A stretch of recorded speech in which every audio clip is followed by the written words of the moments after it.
பிடித்து பாலில் நனைத்து கன்னங்கள் செய்து விட்டார்.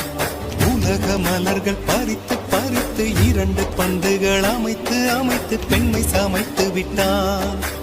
அழகு என்பது ஆண்பாலா பெண்பாலா என்பதில் எனக்கு சந்தேகம் தீர்ந்தது. அழகு என்பது நிச்சயம் பெண்பாலடா. கவிதை என்பது மொழியின் வடிவம் என்றொரு கருத்தும் இன்று உடைந்தது. கவிதை என்பது கன்னி வடிவமடா. மின்னலை பிடித்து மேகத்தில் துடைத்து பெண் என்று படைத்து வீதியில் விட்டு விட்டார்.